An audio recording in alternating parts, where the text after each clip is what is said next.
Bible പറയുന്നു, ഇസഹാക്ക് ദിവസം തോറും സമ്പന്നനായി. ദിവസങ്ങൾ കൊണ്ട്, ഡേ ബൈ ദ ഡേ.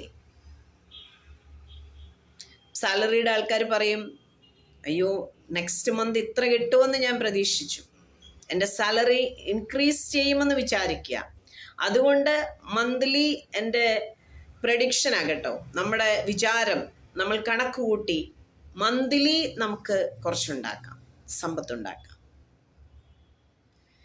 ഇസഹാക്ക് ക്ഷാമകാലത്ത് വിതച്ചു, ക്ഷാമകാലത്ത് 100 മേനി കൊയ്തു. ബൈബിൾ പറയുന്നു, ഗെരാർ മലയിലാണ് ഇസഹാക്ക് വിതച്ചത്. പണ്ഡിതർ പറയുന്നുണ്ട്, ഗെരാർ എന്ന പ്ലേസ് നല്ല കാലത്ത് 25% പോലും വിളവ് തരാത്ത സ്ഥലമാണ്. ആ ഗെരാർ എന്ന മലയിൽ ഇസഹാക്ക് വിതച്ചു, 100 മേനി കൊയ്തു. വിശ്വസിക്കാമോ? കർത്താവിൽ ആശ്രയിച്ച് വാഗ്ദത്തമുള്ളവൻ വിതച്ചാൽ, ജോലി ചെയ്താൽ, ബിസിനസ് ചെയ്താൽ മിച്ചമില്ല, മെച്ചമില്ല എന്ന് വിചാരിക്കുന്നിടത്ത് ബൈ ദ ഡേ നിന്നെ സമ്പന്നനാക്കുവാൻ ദൈവത്തിന് കഴിയും. വിശ്വസിച്ചുകൊണ്ട് വിതയ്ക്കാമോ? കർത്താവ് അനുഗ്രഹിക്കും.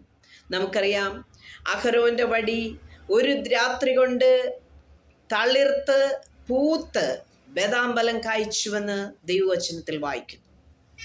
ഒറ്റ ദിവസം കൊണ്ട് അത്ഭുതങ്ങൾ ചെയ്യുവാൻ, ദിവസങ്ങൾ കൊണ്ട് ദിവസം തോറും അനുഗ്രഹിക്കുവാൻ സമ്പന്നനായ സ്വർഗത്തിലെ അപ്പൻ കൂടെയുണ്ടെങ്കിൽ ഗെരാറല്ല, ഏത് ലാഭമില്ലാത്ത കാര്യവുമായിക്കോട്ടെ, മെച്ചവും മിച്ചവും ഇല്ലാത്ത കാര്യമായിക്കോട്ടെ, ക്ഷാമകാലത്തും അനുഗ്രഹിക്കപ്പെട്ടവരായി നടത്തുവാൻ സ്വർഗത്തിലെ ദൈവം മതിയായവന്.